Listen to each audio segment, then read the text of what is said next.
tried to film this video earlier where I was actually down at the place. So I had a situation where I had a customer, I was doing pest control, and people down here in the South, sometimes I don't understand what they're saying just by their accents and stuff. So I go into the guy's house, he's got bed bugs, yada yada yada. He's older, disabled guy. I'm like, hey, how you doing?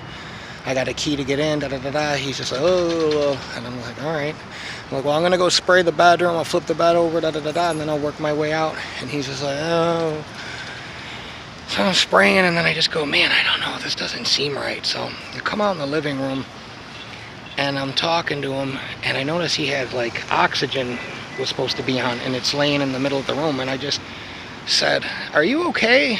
And he's like, oh, it's just not making sense. And I'm just looking at his behavior, and I'm like, he's not with it. So immediately I think, you know, maybe he's taking some pills or drink or whatever. So I go to call the office at the apartment complex, and I notice he's like slumped over, and I'm going, oh fuck. So I hang up, I go, I gotta make an executive decision. So I called the fucking rescue squad. I went downstairs when I was talking to the rescue squad, because I got so scared that this guy was gonna die on me that the fear just like consumed my body, and I fled, like fight or flight. I just left like a coward. And I got downstairs, and I was just shaking. And I remember going, I can't let this guy, if he's gonna die, this could be it for him. And I was too much of a coward, like, to not even go up there and like hold his hand or whatever. Like, I'm better than this, you know?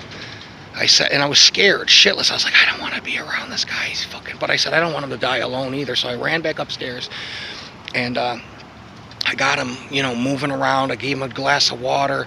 You know, I had to slap him a couple times. The rescue squad came. Long story short, he ended up in the hospital for like 12 days. He had some diabetic coma shit going on, and yada yada yada.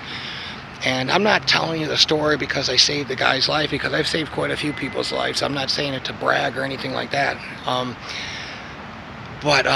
Man, I went downstairs afterwards, and I so was like overcome with adrenaline that I just like, it was so heavy that it just, all this shit just happened, and I had to fucking, that I just like burst into tears.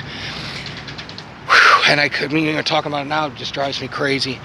But it was just so crazy that my day started, and boom, all of a sudden you're here with this person, and this could be it for them. And I was just like, what the fuck?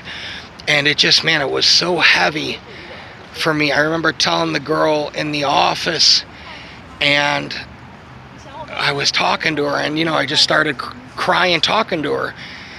And I was just like, man, I was like, I didn't want this fucking guy to die on me, and yada yada yada. And she was like, man, it's all right, you handled it fine. And I said no, I left him because I was scared to be alone with him. And then I went back, and she goes, well, there's nothing wrong with that. And I go, yeah, I know, but I just felt like such a fucking coward.